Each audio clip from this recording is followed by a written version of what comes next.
Week 9, college football. Let's get set. Let's get ready. We got two games tonight with North Carolina State taking on Virginia Tech as we speak.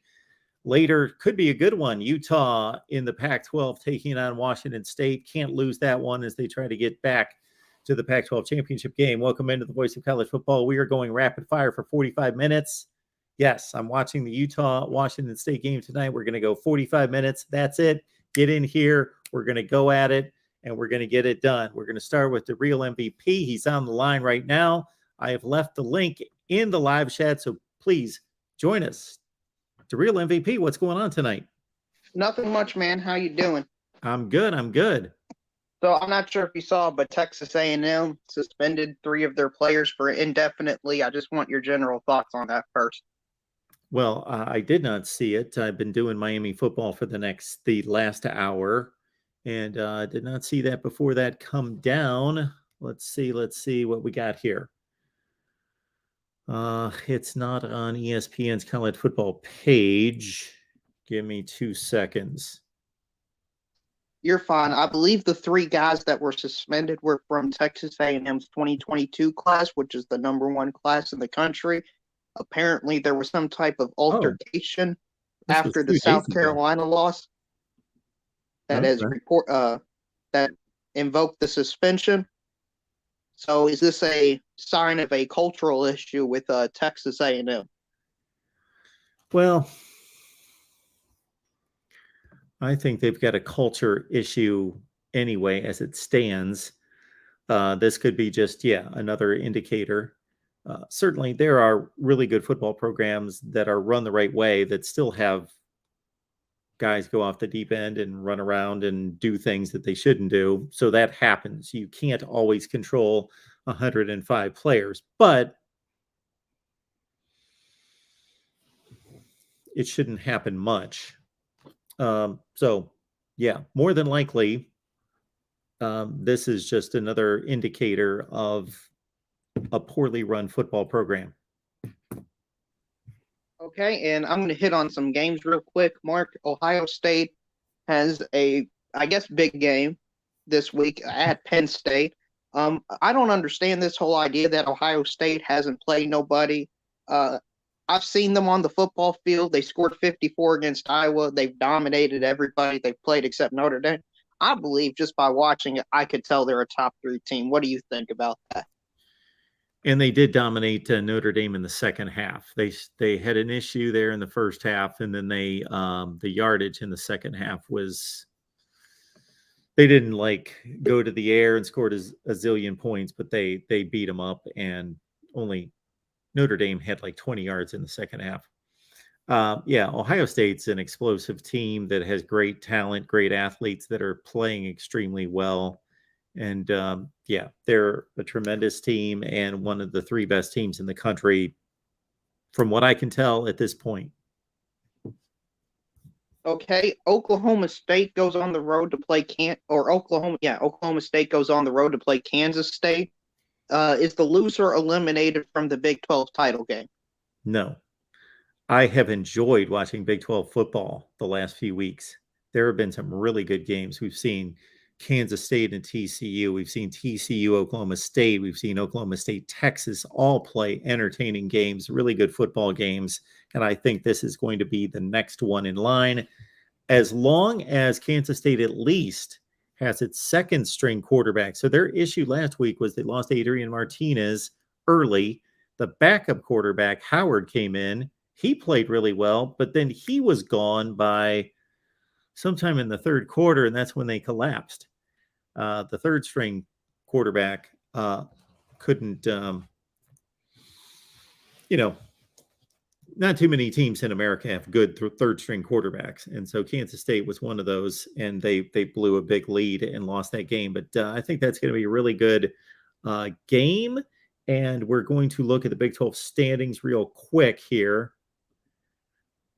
So we've got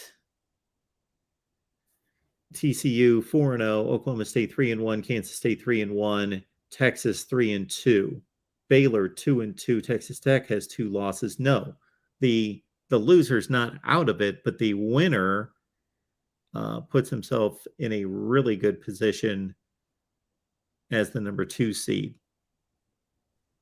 Okay, and a game that surprised me of the line was Wake Forest at Louisville.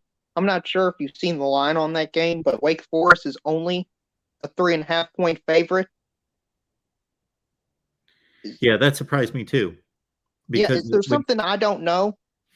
no, there are 3 or 4 mystery lines, maybe not quite that many, but a couple mystery lines delivered by Vegas every week. And that is certainly one of them. Yeah, I don't think there's anything you've missed except Wake Forest. They're not an extremely talented team, but I'm pretty sure that they're going to go into Louisville and take care of business. Now, it may not be the prettiest win in the world. Now, they've got a pretty passing game. That looks good. But in regards to them just flattening Louisville, I don't necessarily expect that. Yeah, I I'm would. not expecting like a 42-0 type game, but I mean, Louisville lost to Boston College this year. It's not like Louisville's a juggernaut. Yeah, and you make a good point because best case example is just last weekend, Wake Forest went to BC, a team, as you just mentioned, played a 1-point game against Louisville, and Wake Forest went up there and slapped them around by 4 touchdowns.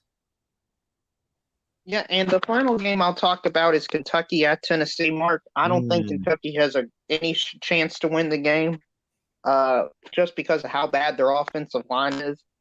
What do you think about the game? And is your jacket an indication that you're going with the big blue? Well, I like Kentucky football. I like Mark Stoops. I love what they've done there. I love to see a really good coach go somewhere and build something that is rare and where it's difficult to win, where he doesn't have all the built-in advantages, and that's what he's done. Yeah, this is a tough mountain to climb here. And if Kentucky can make this a game that they can manage and not a runaway Alabama kind of Tennessee game, then I do think that they have a shot. Think of it this way. If we would go back to every college football season at roughly the halfway point where we stand right now, and then we would look at who the teams are that were being talked about at that point. And this year it's Ohio State, Alabama, Georgia, Tennessee, Clemson, TCU, USC. And those are pretty much our national championship contenders. Okay, we know in Michigan, we know that some of them are going to clash, Tennessee, Georgia, Ohio State, Michigan, etc. So those are going to be decided to a certain extent.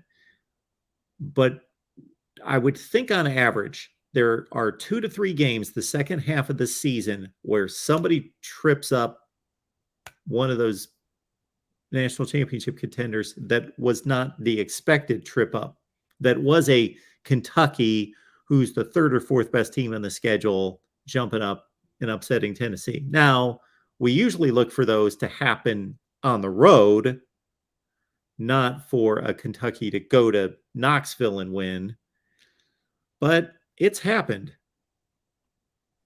I would love it to happen, Mark. I just don't see it with the offensive line, the health of Will Levis. That's my biggest concern is he's going to get sacked and he's going to pop a shoulder, have turf toe again, or allegedly, and something happens and the backup comes in, and whenever the backup comes in, it's so deflating. It feels like it affects both sides of the ball. That Kentucky offense, though, has been a different offense now that Chris Rodriguez is back in the lineup. Yeah, Chris Rodriguez has made the offensive line look better, but they've still allowed way too many sacks. Way too many. And, Mark, it's hard when you're probably in, I would argue, is the best division in football, the SEC East. So, 8-4 being in arguably the best division in football isn't too bad of a season. I mean, Kentucky can still make the Music City Bowl, whatever the Outback Bowl is, something like that, and have a game against an Illinois, a Purdue, and show why the SEC is better than the Big Ten. So, but I know you're busy, Mark. I know you wanted to make this short. So have a great rest of your day and enjoy the college football this week. Thanks, man. Always appreciated. All right, let's get right to J Dub on the line. How's it going, man? Hey, I got a question for you, Mark. I'm going to go back to the younger Mark days. I don't know the score. I know they played last week, but I was just curious. Inside the boundaries of the Buckeye State, I would imagine this is a pretty heated rivalry. Is there a rivalry between Kent State and Akron? Yes, they play for the wagon wheel. Yes, it is a rivalry. Heated, you may want to replace that word. I don't think it's heated. You know, there are groups of people maybe we could find if we traveled around the Akron area. And obviously people once they leave college, they move other places. But as we would travel through Northeast Ohio, yes, you could find little smatterings of people that care. Right. I just wondered when I saw that, and I thought, oh, here's an example of one of those things that empowers college football. Because even as you get down to the smaller schools, as you get down to Montana State, as you get down to Southwest Missouri State versus Northwest Missouri State, as you get down to Illinois State versus Southern Illinois, there are all sorts of, by their own level, important games to people that are not Alabama, Tennessee, but to the people involved, they're very passionate with that, and I think that's one of the things that sets the college world apart from the pro game, is because especially at that the smaller school level, there's a lot of direct ownership. Yeah, there's a lot of the people that really care about those things are actually alumni of those schools that do have, or an employee of those that school system, that do have some kind of a direct connection. So the way you rephrased it there, I think hits the nail on the head, that you have people who are alumni there that are just as passionate, love their school just as much, just because it's not a big football school. But it doesn't capture the imagination of the area, the community. Akron's a fairly large city of 250,000 people, and it's more so that the surrounding areas, there's a lot of 75,000 communities surrounding it. So it's a fairly large metro area, and Kent would be one of those communities of 40,000 people or whatever. But people don't care. The attendance, I'm looking at the attendance here, 20,472 was the attendance for the game. Okay. I don't think those people were shelling out hundreds of dollars to get in either. No. I will be ensconced on the sideline tomorrow at Jack Trice for the first visit from Brent Venables and the Sooners. So I will be eager to see what kind of condition Oklahoma is in. I think the line is Iowa State +1. I'm not really sure where they came up with that, but the Cyclones and the Sooners have been close games the last 6 times they've met. Oklahoma was very lucky to have not lost 5 of those 6 games. So we'll see. I just hope we get obviously I'm hoping to get a competitive game, and I'm grateful that I'm at that game and not in Northwestern Iowa, where there might not be 30 points scored. The over-under for the Northwestern Iowa game is 37.5. And I don't know. I don't see it. I'm not a big over-under guy typically, but I just think that unless Iowa's producing points on defense, I don't see how the score is going to get past 17-13. Yeah. I mean, you're safe at 23. You're safe at 23-17, or excuse me, you're safe at like at 2014. Yeah.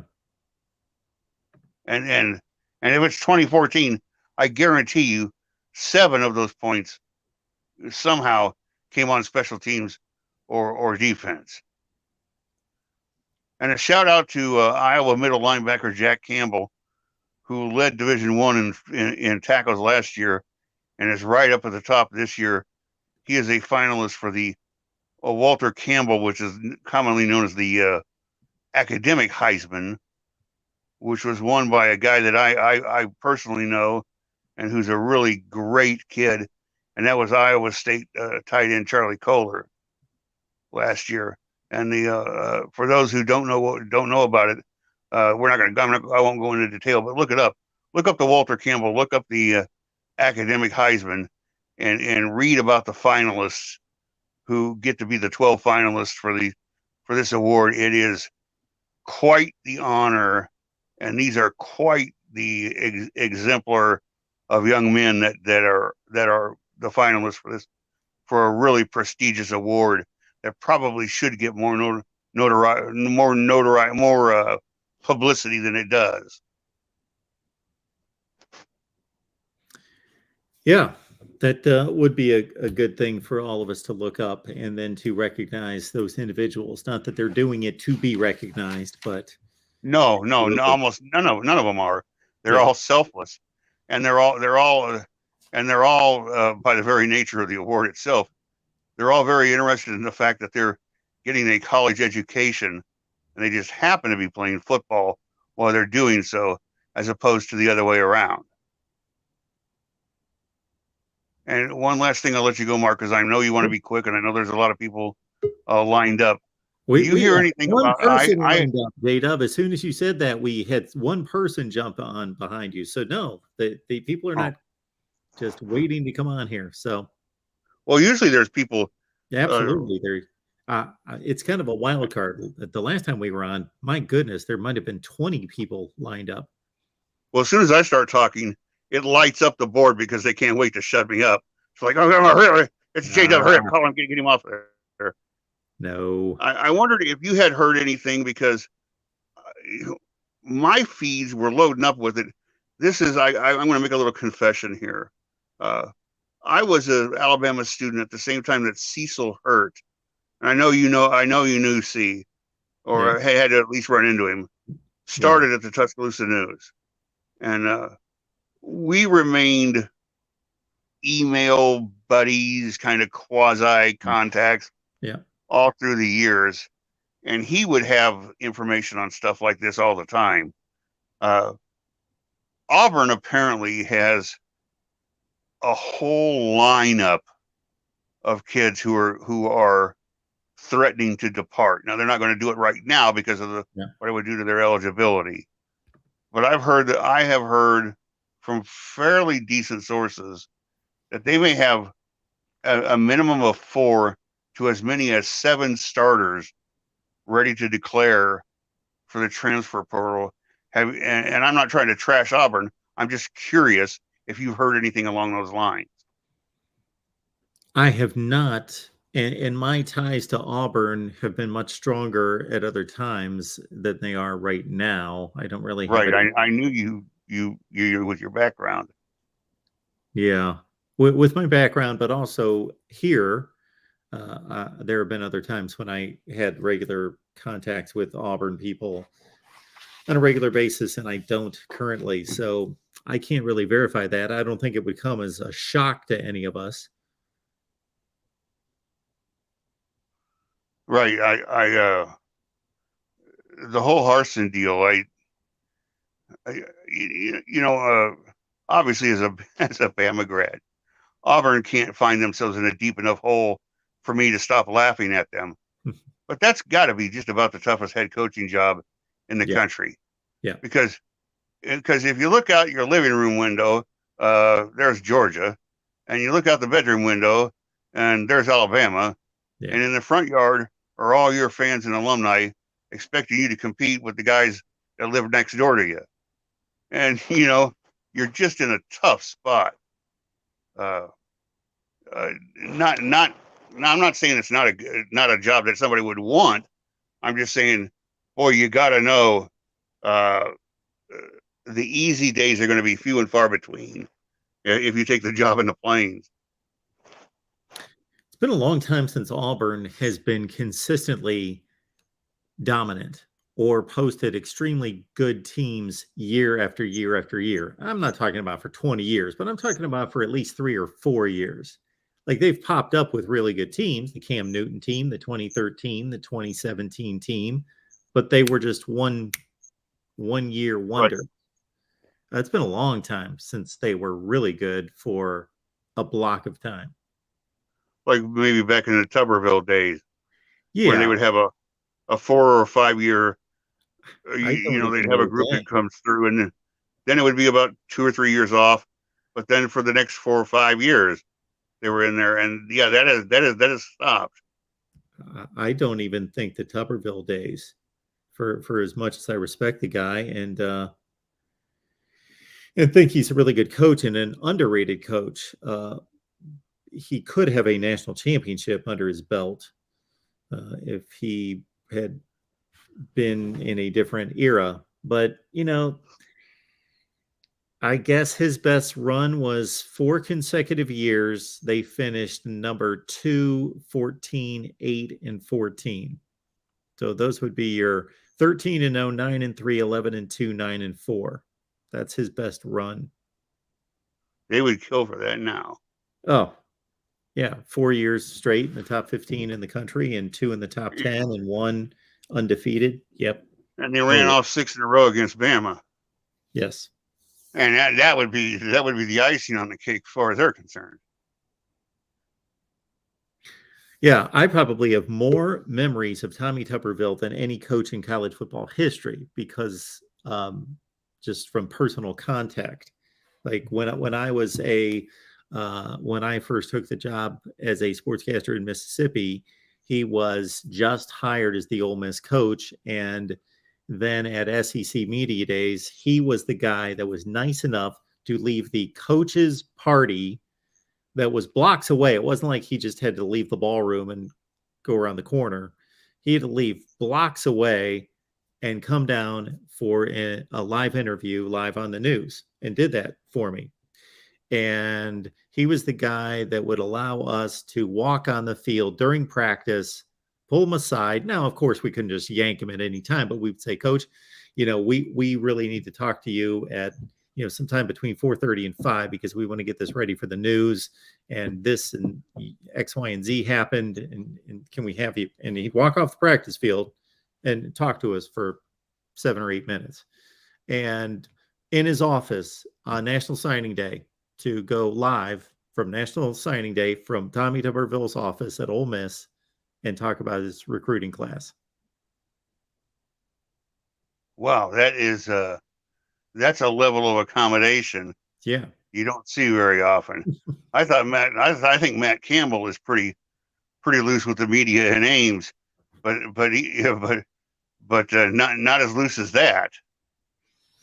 Yeah, I don't know that he did that. I wasn't paying attention. Shoot, I was just trying to get my job done, so I don't know what he was doing for everyone else around there. I don't know if that was for everyone else, but it was very kind to me personally. And then it was quite the story when, of course, he was flying to Auburn and negotiating a contract, when the Ole Miss people loved him and were just heartbroken / pissed off when he, minutes after losing a Thursday night, Thanksgiving night Egg Bowl game against Mississippi State, jumped on an airplane and headed to Auburn.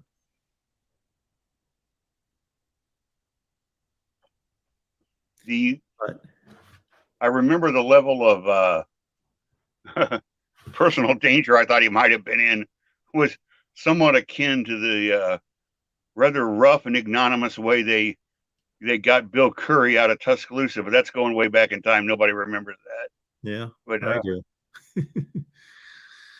All right, J-Dub. Nobody wants to hear more of my stories from 25 years ago.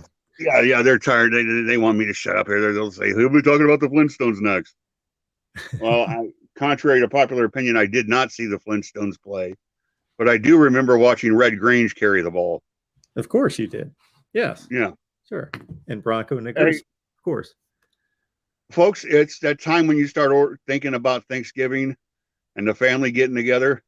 You start thinking about, I can strike early and get some of my Christmas stuff done. And that, of course, means Amazon shopping. And that, of course, means you help the man out. Now, look at Mark here trying to cram in some live time for us. And the best thing you can do is hit that Amazon link because it doesn't cost you anything. It doesn't make you do anything extra. And you're helping the man out. All right. You don't want to send him a $5 super chat? Okay. Next time you're ordering something on Amazon, click that link. That'll help. The other thing you can do is hit the thumbs up button and share the video. Spread the word. Say, hey, you know what I did last night? I found this guy's website. This guy was live, and it was amazing. Spread the word. Thanks, Mark. We appreciate it. Well, thank you, J-Dub. I appreciate you being here. I appreciate all the kind words, and it's always an awesome college football conversation with you, sir. Our guy, J-Dub. And another favorite of the show on deck here. Porter's on the line. Porter, how are you? Hey, good evening, Mark. How are you? It's always good to hear J-Dub. I don't know why he thinks we don't appreciate him. He's very, very knowledgeable. Yes, he is. He's just a Bama guy.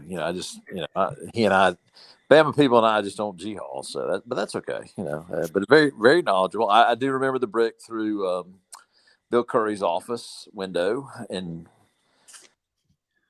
I think I was 88, maybe. I think I was in school at that time in Athens. Curry's, yeah. They just lost to Ole Miss, from what I remember. Yeah, they had a down year in 88, and then they popped back strong in 89 and almost won the national championship. Yep. Yeah, they lost to Auburn on the Plains, and then they played Miami in the Sugar Bowl. And Miami, I'm trying to think if that was a split national championship. I'm trying to remember. 89, yes, that was well, no, that was just Miami. I was thinking 91 was Miami, Washington. 89 was simply Miami. Yeah, that was kind of a strange deal because Alabama lost to Auburn. I thought Auburn was clearly the better team. Not that they blew them out, but they were the better team. But because of tiebreakers, Alabama still went to the Sugar Bowl. And Auburn played Ohio State in the Hall of Fame Bowl. And they were like number 5 in the country. It was just an odd drop in the bowl tiers and seedings there. Yeah, I want to say Auburn lost. Did Auburn lose to Tennessee badly that year? I remember 89. There was 3 teams. I want to say Tennessee, Auburn, and Alabama all claim a part of the SEC that year. I want to say that's right. Can't remember, but that was my freshman year in Athens. So I kind of remember those days pretty vividly. But unfortunately, we were going through the Ray Goff reign of terror at that time. So, and then Spurrier came a year later in Gainesville, and it was like,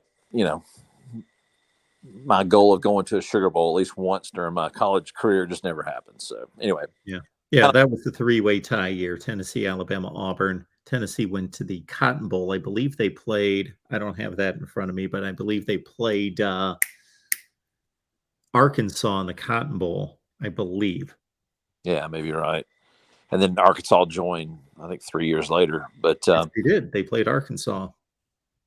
Anyway, I want to touch on 2 things. Number one, something someone, a caller called in, made a good point, but you didn't dig very deep, and the caller didn't either. But this is something I've been thinking about since all these teams have decided to jump ship and go to other conferences, and they're still in their old conferences. Somebody brought up the fact that Oklahoma State did not have a single penalty, and UT had 13. I mean, it was 13. 14.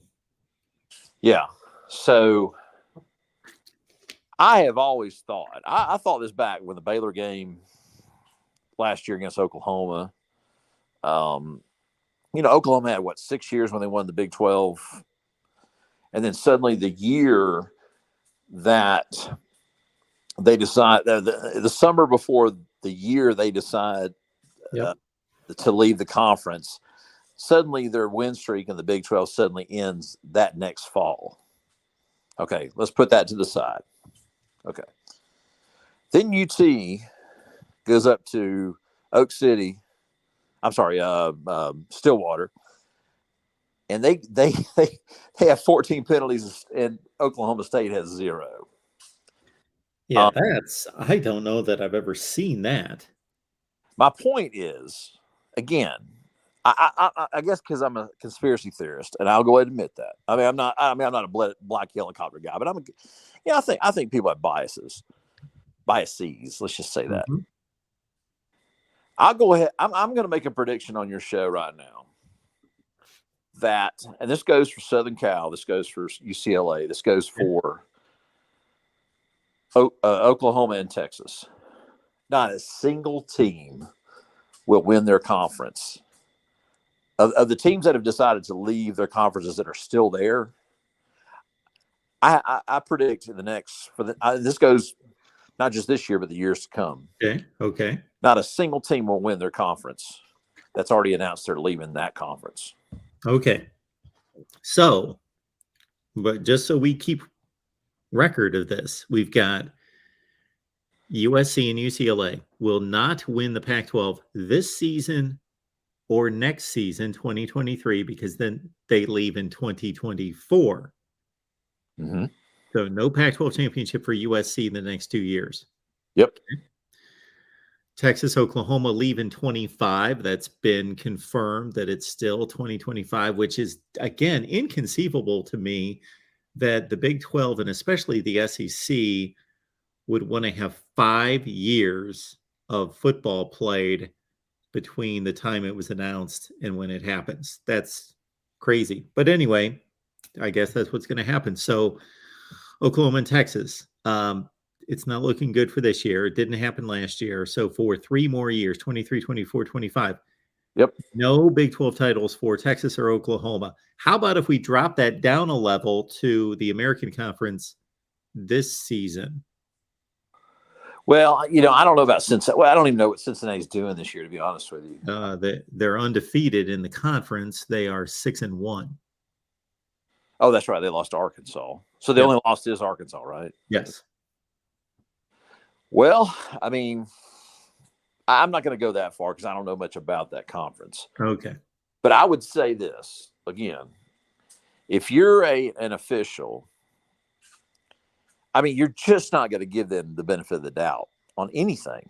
And again, I'm not trying to go against someone's integrity, but I'm telling you, people have biases.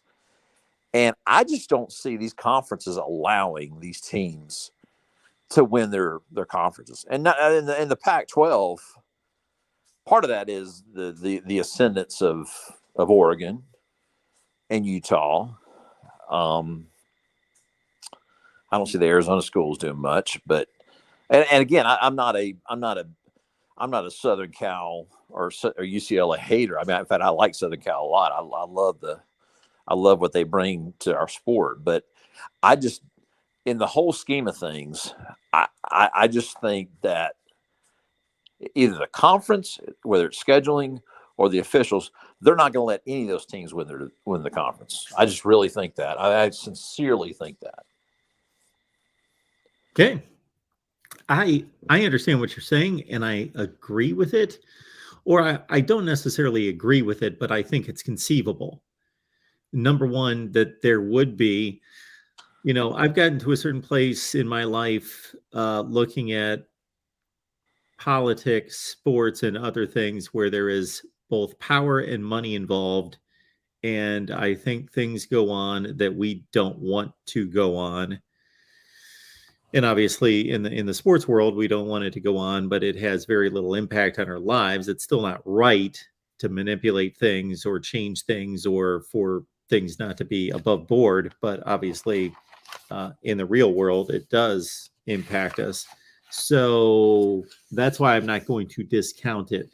The second part of that is what you said, even if there's an intent to be honest that, yeah, we all have biases, and therefore, yeah, you could, it would just be like if somebody sent me out to officiate the Ohio State Michigan game, and I approached it just like I do here and said, I'm going to be as unbiased as I possibly can. Well, I could be called into question. Although I will say, I will make this claim. This popped into my head that I was called upon one time to officiate or umpire my daughter's girls softball game, and I had no business being an umpire at a girls softball game. Not that I knew the rules and I could do it. I could get by, but I just, the ump didn't show up. Who knows sports here? Okay, Mark, ump the game. Okay, so I'm calling balls and strikes. I didn't know what I was looking at.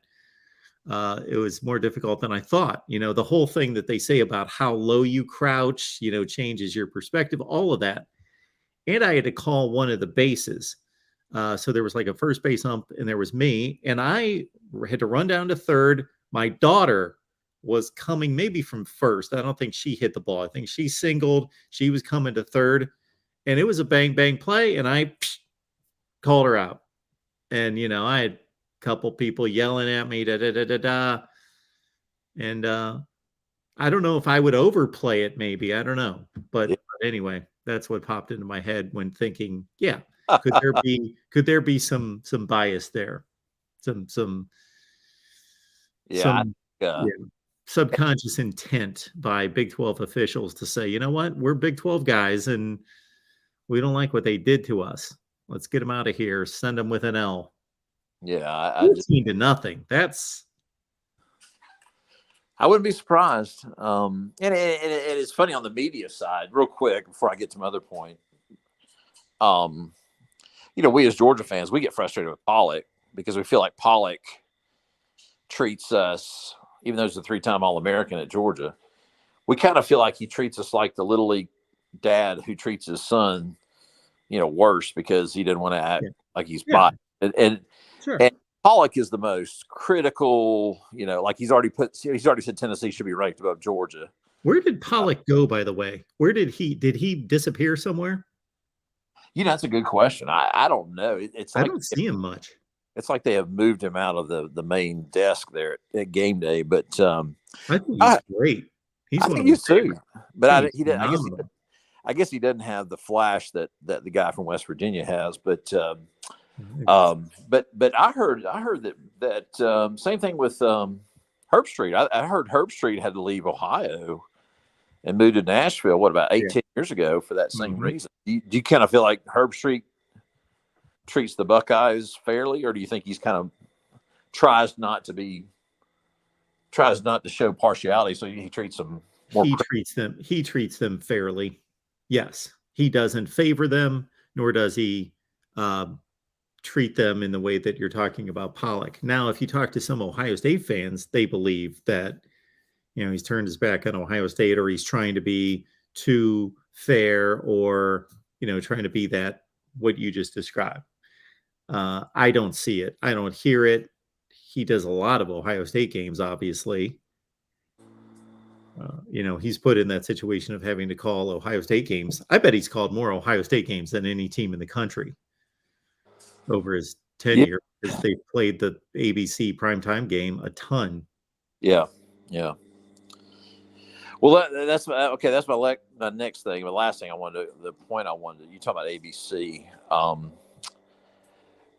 As an SEC guy, I'm very disappointed in the way that the SEC has turned their back on CBS. Putting all our eggs in this ESPN basket, I don't think is very smart. I think the Big Ten is coming out of this thing looking great. You have Fox, and then you have the 3:30 CBS, and then you have, I guess, ESPN. I'm not sure what the deal is, but NBC. I'm sorry. Yeah, NBC. The people in the Big Ten just have to be giddy about this whole TV deal. And I'm very disappointed that we in the South were so fixated on the money and short-sighted. CBS helped build our brand. And here we are, we're turning our back on them. And I'll tell you right now, Mark, we're going to rue the day that we turned our back on CBS. I think the SEC is too big and too powerful, and there's just too many advantages being in that part of the country. But I understand what you're saying. I don't see it that way. We'll see. I will say this though: there are business relationships and loyalty, and then there are business deals. Teams have to cut aging veterans who gave it their all and were loyal to the team, stayed with that particular team. But at some point, we can't have a 225 hitting catcher or a running back who averages 3.2 yards per carry. So you're gone. We got to make a business decision. I don't know what nobody knows what the financial deals were that were offered. I'm guessing that if CBS offered more money, then they would have kept the contract. But you think about it, Mark. I'll give you an example. Let's just say Ole Miss. Ole Miss hadn't won an SEC championship since I think Kennedy was president. Yep. But you can go to just about every part of this country because of that CBS 3:30 kickoff. People know where Ole Miss is. People know the traditions of the Grove and the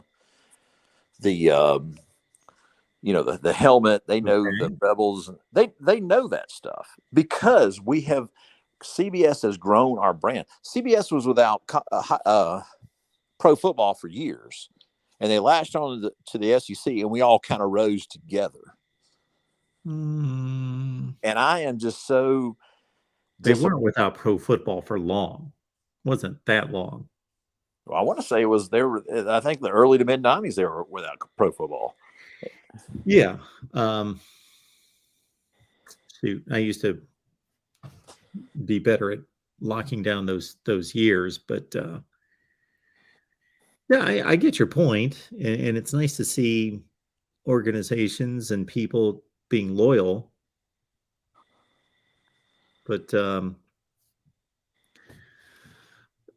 all these the ABC and by extension ESPN has had the Big Ten since 1966, since they ever aired a college football game. Yeah. And they won't next year for the first time ever. And that's sad. I'll go ahead and say real quick that my first recollections of the Big Ten, you're not going to like this because it's all about your rival, but Rick Leach and Michigan, that's my first recollection of the Big Ten. Okay. And Anthony Carter. Sure. That's my first memory. And then the Sleester years with Ohio State. But my point is, I guess what I'm trying to say is, when you turn your back on things that make your brand, the things that make you who you are as a program. And the reason why I'm being so sentimental about this is it looks like the game in Jacksonville is going to leave in about 2 or 3 years. That is as part of Georgia football as UGA, the hedges, the squash G on the helmet. I mean, it is. And the fact that we're turning our back on that city and that game just really disgusts me. And anyway, I'm just kind of in a contrarian mood right now. I'm just really disgusted at a lot of this lack of loyalty from a lot of people, from a lot of organizations, a lot of people. So it's my favorite game to go to every year. We get it. We try to get down there Thursday. We play a little golf. We go out drinking a little bit. We go to the beach. We get down there on Saturday, have a good time. It's just a special thing to do. It's a special event. And here we are, because of quote unquote recruiting, which, hey, we finish top 3 every year. We're turning our back on that game. We're turning our back on Jacksonville. Well, you are not siding with your head coach on this one. Yeah, that's the only. It's funny you say that, because when I turned when I was going up to the game in Indianapolis last year, I turned to my buddy, fraternity brother. I said, the only negative is if we win this game, Kirby's going to coalesce so much power that he's going to move that game from Jacksonville. And my buddy looked at me and we said, you're probably right. And so that's the only negative that has come out of that. But anyway, I like the traditions of our sport. I hate to see stuff like that go away. That's just how I feel, man. All right. Sorry to keep you on so long. Appreciate you being here. Sorry to keep you on so long. Oh, don't worry about it. No, it's good to hear from you. All right, man. Thanks, Border. We'll see you. We're going to take Sean's call, and we'll be back tomorrow night. I believe what we'll do tomorrow night, there's really no college football to speak of. Sorry, BYU and East Carolina. I'll have you on in my periphery. But we'll be on with the West Virginia show at 8 Eastern, and then we'll take your calls. Does everybody get the notifications? Do I need to send out those notifications? Sometimes I forget. I'm setting up so many shows every day on so many channels, and I must have posted 20 videos today. So sometimes I forget, and I don't post the notification and set up the show early enough, maybe for some people. There's a lot better way to approach this YouTube thing than the way I do it, but and I should probably start using these shorts. They're like little 15-second hits to preview and promote and let everybody know what's coming up that particular day. But if you go to the community page on our YouTube channel, I always post the entire lineup for that day, which includes at 10:30 tonight a Clemson live over on the Clemson channel. So get on over there. But we'll be live on Friday night, and then, of course, Saturday night as well. So bring some friends with you. Got Sean on the line. Sean, how you doing tonight? Hey, Mark, how's it going? I'm good. Good. I have to thank you, Mark. You work so hard, staying up late at night with fans, and it's really cool to be able to talk to somebody about college football, especially somebody famous like yourself. So, real quick, I just wanted to correct Steve Deese. Okay. And Ohio State has not just played one team with a winning record, but Notre Dame has a winning record. They are 4-3. They are 4-3 now. Yes. I think done that. Did he say that when we were on together this week? Yes. Okay. He said, my bad. I should be correcting everyone in sight, and I must have been in a daze at the time and was just waiting for him to pitch it to me because I didn't catch that. Honestly, I didn't look at the other teams. I thought Notre Dame had 4 wins. You know what I think he said, by the way, Sean, and I may be wrong, is I think he said that the best team that Ohio State has played this year is Toledo, and he was just strictly going by the record, which, of course, they're not the best team.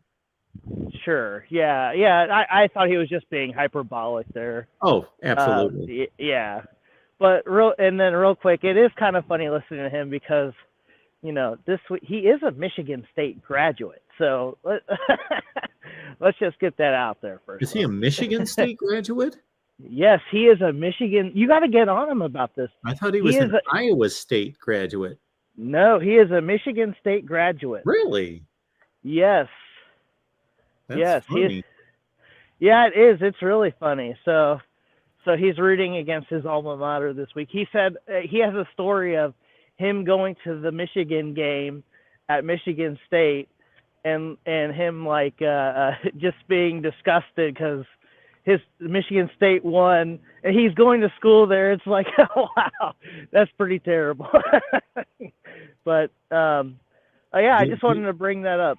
I just discovered that Steve has a Wikipedia page. I'll know I'm big time when I've got a Wikipedia page. Okay. Well, we got to get your fans to work on that for you. But there it is. He attended Michigan State University in the early 90s, but later dropped out of school. That's what it says here. Can't believe everything you read on Wikipedia. I don't know. That's what it says here. Well, you'll have to ask him about that, especially if Michigan State wins next week. It's funny that you bring up Steve Dace, and we love Steve Dace here. He's phenomenal. Yes. Oh, we love him. I love him. Yeah. And I have told this story, or it's not really a story, but just kind of what went through my head when he asked me for us to do this segment every week. I thought that, for one thing, I am too comfortable on here. And when I say that, I don't necessarily bring my best all the time because, number one, I'm on here way too long, to broadcasting way too much to kind of be laser focused and deliver my best all the time. So sometimes I'm just kind of laid back and I just don't deliver my best. But he is the only person that I've ever been on with that I thought I have to be at my best. Like, I've got to be thinking, I've got to be nobody else does that to me except for Steve, that I think if I'm not sharp, he's going to make me look foolish. So I better be on my game here. Honestly, I wish his sidekick on the Bigger 10 would get on your show to talk about Iowa. That would be, he's a big Iowa fan. So. You know what? So every week when we tape with Steve, actually, I don't even talk to Steve then, except for what you actually see. I talk to Aaron. He brings me on, and I made that comment to him a few weeks. I didn't know that he was an Iowa fan. I didn't know anything, except for us exchanging pleasantries when I come on every week. But I said, he made some kind of comment to me, and I said, oh, we should have you on the show sometime. But that's a great reminder. I'm going to write that down, and I'm going to contact our guy, Aaron. I don't know where I could contact him, but I guess I talked to him directly. I should do that sometime. Yeah, I think he's got some good insight into the Big Ten and also definitely Iowa. So, and it's also interesting that you bring up Steve Dace today, because I had two separate people contact me today and tell me that I should do a regular segment with Dace every week. Well, are you able to load that onto your show? Yeah, are you able to load that 15 minutes onto your channel? We do sometimes. Sometimes we put it on the Michigan channel. Right. Well, it's always on the Michigan podcast. But then the 15 minutes has been sometimes, but it's not every time. Okay. I'll have to check on that. I don't edit. And then I guess real quick, I'm a Buckeye fan. I'm out here walking my dog right now in Dayton, Ohio. So, but I figured I'd ask you, what's your thoughts now that, since you don't have a Ohio State or a Penn State guy, in your ear here, what's your thoughts on this week? Because I'm slightly nervous, but I'm not really sure. I'm not really sure what to think. Yeah, well, we did 3 separate live streams this week. We did our regular Ohio State show, we did a Penn State show, and we had Pat Murphy on for an hour from Bucknuts the other day. And I was looking at the scores that people were posting in the live chat, and Ohio State fans just think that this is going to be a joke. And I don't think this game is a joke by any stretch. I don't. And I've been wrong before, and I will be wrong again. But I think Penn State is going to make this a game. I think they're definitely, their backs are against the wall for this. Yeah. And the way they got embarrassed by Michigan, that they're going to be really fired up for this one. Yep. What happens, Steve, if there's a round robin in the Big Ten this year where Ohio State loses to Penn State, Michigan beats Penn State, and Michigan loses to Ohio State? Who goes and why? Do you know? Our buddy Steve Hillwagon has addressed that did so this week. So, according to him, I have not looked it up personally, but as you can imagine, the tiebreakers for these division championships, most of them are meaningful if there are other games lost. Like, let's say in the Big Ten Western Division, there's a bunch of 6-3 teams or 5-4 teams. Right. Then the tie-breaking system makes sense because they're all used. But when just A beats B and B beats C and C beats A, like we could have with Penn State, Ohio State, and Michigan, all those tiebreakers are meaningless because they're all ties, because those are the only games that they lose. So the one that it finally gets down to is the team that played the 3 best records in the Big Ten Western Division. You got to be kidding me. Really? That's you would think it would be like point differential or something like that. I mean, well, geez. I don't mind that being part of it, but I would want that to be included with some kind of strength of record, which is a game control measurement, because it's almost like saying to the Big Ten, you gave us this schedule. Yeah. Like, what were we supposed to do? Yeah, because you have no control over that. Yeah, you've got no control over it. Exactly. But you have control over point differential. Yes, absolutely. Yeah, that's a stupid way to decide it. You know, who has the strongest? Do we know? Is it? I believe it's not Ohio State. They have the 3rd. Yeah, they're last. They've got Northwestern. I guess it'll be Michigan because they got Illinois, which is a surprise. Yeah, I don't remember. I just know it's not Ohio State. Well, what happened? What do you think the committee would do in that circumstance? What would the committee do?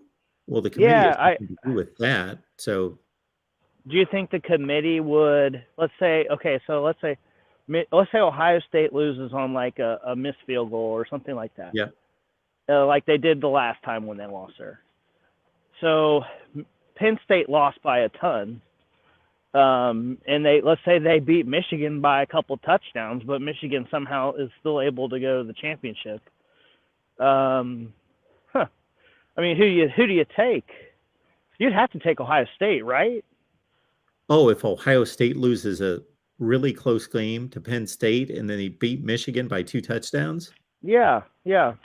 Or let's say they beat them by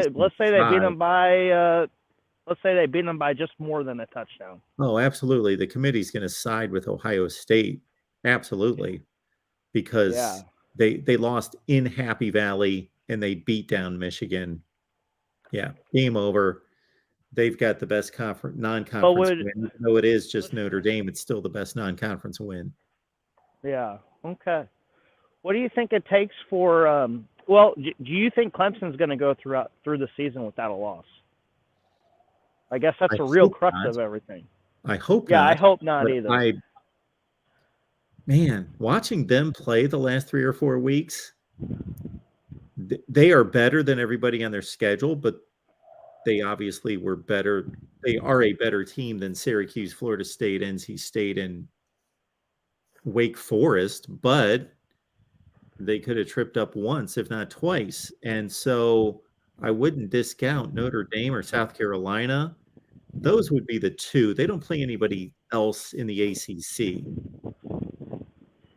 Well, I'm really hoping for a, if the SEC has to get 2 in, I'm really hoping that the Big Ten can somehow get Ohio State and Michigan in.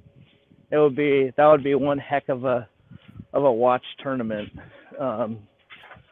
But yeah, I think it's the kind of tournament that if it happened a bunch of times, people would get sick of. But I think most college football fans would enjoy that happening once, like Alabama, Georgia, Ohio State, Michigan would be a pretty colossal tournament. Yeah, that would be. I mean, basically, the only tournament as far as viewers that might be better would be like Ohio State, Alabama, USC, and Notre Dame or something like that. Yes. Like the biggest names in the sport. But I mean, Michigan's pretty much, I would say Michigan and Notre Dame are almost equals. They're probably just as equal as a USC as far as viewers. But and just from a national representation standpoint on a regular basis, I would like to see something like Ohio State, Alabama, Oklahoma, USC. Yeah. In terms of Well, distribution. Texas would be really interesting. Well, yeah, I'm not talking about this particular teams, but in terms of distribution across the country. Yeah. Well, they get that state in it, and then if you got the upper Northwest or the Northeast, Midwest, and then if you could figure out how to get California in it, and then a Southern team. There you go. Because the years where it's all Southern teams, like you got Clemson, Alabama, and it was like that for a couple of years. It is kind of like just a real regional at that point. But well, I just want to thank you so much, Mark. It's just so awesome to be able to talk to you and keep up the good work. I hope you make a lot of money doing this. I really do. So you can do it for many years. Well, I appreciate that, Sean. Thank you so much for that. I appreciate your support. Call back anytime, sir. Thank you. Have a great day. You too. So our guy, Sean, who's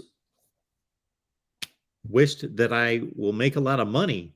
All right, I'll take that. Sure. This was not the intent necessarily. You don't start a YouTube channel to make a lot of money, but hey, it can happen. All right, let's go watch some football, and we'll be back here on Friday night. So Friday's lineup is 8 o'clock Eastern, West Virginia Live, 9 o'clock Eastern. We're going to do our call-in show with all of you. So we'll be back at 9 on Friday night. So hopefully all of you will be back and bring about 10 people with you each. So we'll go from 55 to 550. All right, and then we'll be back, of course, on Saturday night as well. You know what? The one thing I did not do this week, we talked so much Ohio State, Penn State, and I took these notes and I was going to produce a Ohio State, Penn State preview and prediction with my final score prediction right there as well, and did not do that. All right, it's my intent every week to take like the 3 or 4 best games of the week and do a preview video. And I get so bogged down in everything else. It's like I had a number of people this week ask me for ACC power rankings and Big 12 power rankings, Pac-12 power rankings, and I just didn't get to them. And then everybody thinks I'm just focused on the Big 10 and the SEC, which I'm not. That's not the intent here, but they do get the most views. So I do post those first, but that's the deal. One Scoop John, appreciate you being here. One Scoop will tell you, and Exploring with Ben will tell you, and other people here on the chat to join us on Patreon. All you need to do is go to Patreon, and I appreciate that we've had a number of people join here just in the last few days. So thank you so much for that. A number of people have joined. Yes, just today, like 3 people. You go to patreon.com, search MarkRogersTV. You sign up there. You get a Discord link that I will send you with a nice little happy letter that says welcome, with your little certificate that says your name on it, and welcome to the Voice of College Football community.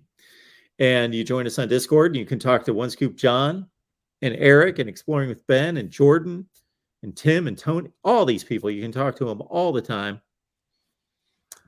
College football. And of course, you get my predictions, and you get Steve Merrill's predictions.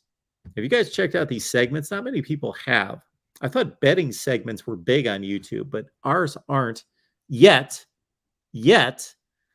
But we post, and we just started this about 4 weeks ago. So we post all the predictions for the various teams and the betting strategy on the various team channels. So check those out with Steve Merrill, who posts his exclusive Under the Radar selection on Patreon. That's another reason to join if you want Steve's pick, because it's 7-1 this year. 7-1 against the spread. That's crazy. All right. Appreciate you all being here, and we will convene.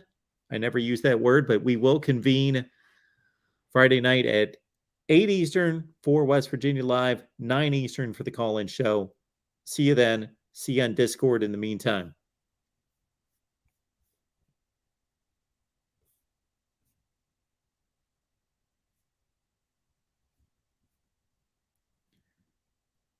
And I actually think George said something to me, so I'm going to acknowledge that. Thank you, Mark. I didn't know there was a football game on right now, or maybe I misinterpreted what you said. Yes, we now have 2 football games on right now. I know nothing about either one of them, but I am DVRing. This could be torturous. North Carolina State and Virginia Tech. And then, of course, I want to see Washington State play Utah. So go watch the football, and we will see you tomorrow night at 8 Eastern.